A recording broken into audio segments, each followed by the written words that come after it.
Today's fun fact of the day has to do with shopping at supermarkets. Did you know that most supermarkets follow a standardized structure?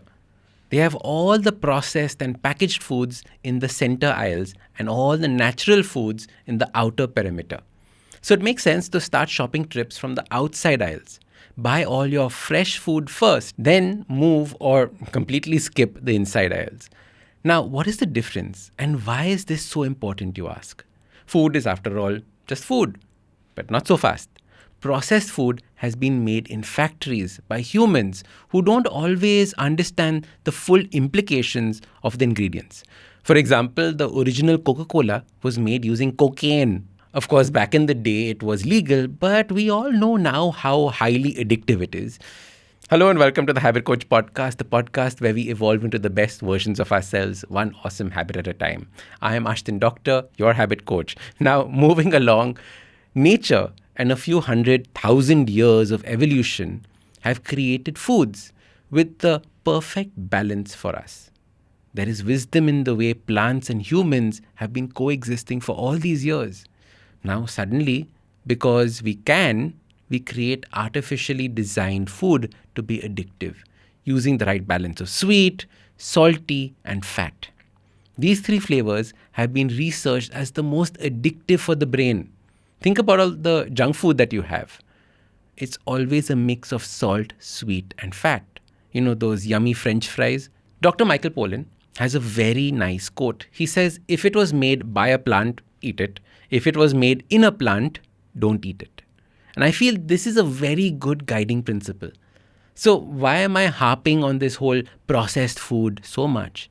Because as your habit coach, I need you to be aware of what you are eating. Every bite you take is either working for you or working against you. There is either health or disease at the end of your fork. So everything that you eat is becoming a part of you, somewhere in your body. Now tell me, which part of your body would you like that potato chip to turn into? Do you want it to be a part of your elbow? Do you want it to be a part of your nose, your liver? You realize that you don't want that junk food to be a part of your body because junk food creates a junk body. You have to be in control of what you eat or at least aware of how these things are made. We cannot be detached from our food and how it was made. We need to know about these things. So here is the way those confusing numbers and those long lists of unpronounceable words at the back of food packages come in.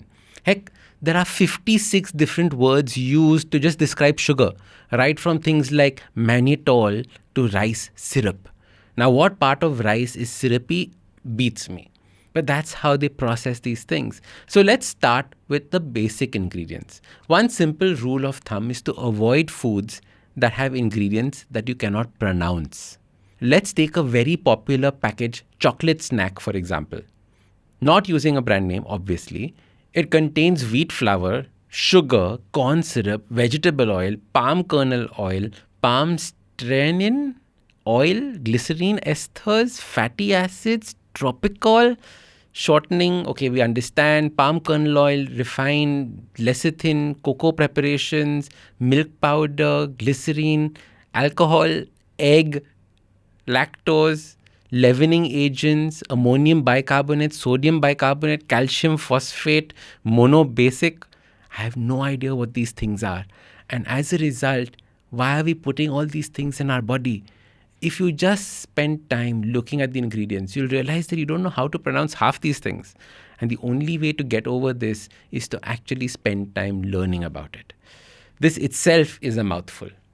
And I was horrified when I read these ingredients for the first time. We are eating these things, and even worse, we are feeding our children these foods.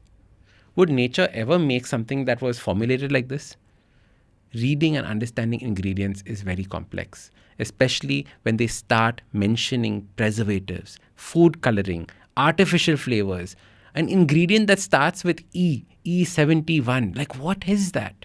It's important for us to Google these ingredients and learn from them. Now, a far simpler aspect is to understand the serving size. Most of the nutritional facts will be in reference to a particular serving size. For example, 256 calories per one serving. and one serving is 250 grams. But the size of the packet that you're eating from was not 250 grams, it was 500 grams. So that means it was actually 2 servings inside. So the calories that they put on that little label were actually double of what you read. So if you finish the entire packet, you actually ate twice those calories. Now this is how we get confused by the calorie count. This is a small way, but an important fact to keep in mind. Always read the serving size and see how much you're actually eating. The easiest number to understand is calories. What is important is to see the calorie breakdown. Is it coming from fat? Is it coming from sugars? Always try and avoid the products that have high sugars and calories coming from sugars. Take a look at the product content. Choose products that have lower sodium content. Similarly, look for products that have no trans fats. These are all your industrial vegetable oils, all those hydrogenated oils, those oils that I was reading out right now. Lastly, choose foods that have higher protein and fiber content. Don't worry about all the vitamins and minerals because you would be getting enough of that if you have a salad a day, like I've mentioned in my previous podcast. The key takeaway from this episode is that I want you to familiarize with what you eat. I want you to Google ingredients that you've never heard of before and use that information to make better choices. So your super simple habit about packaged food is first, avoid it as far as you can. But if you can't, while you're shopping for the items, go and look at the ingredients. Don't get scared about it and go through that boring list. Try and figure out all the things that are there in the food that you're buying and only if it makes sense to you. And if you want that ingredient to be part of your body somewhere, choose it. As your habit coach, I want you to be in charge of your own health, not some company making these foods for you. If you like this episode, don't forget to hit subscribe. Also give us a rating. It really helps with people discovering the podcast. If you like podcasts like this, check out other interesting podcasts on the IVM network. You can also watch all the episodes on the Habit Coach Awesome 180 YouTube channel. Follow us on social media. We are at IVM Podcasts on Twitter, Facebook, Instagram, LinkedIn, everywhere. You can also reach out to me. I am Ashdin Doc at Twitter and Instagram. You can connect with me on my website, awesome180.com. You can also check out my 2 new books, Change Your Habits, Change Your Life, and the second, The Book of Good Habits for Kids. I am Ashdin Doctor, your habit coach. IVM.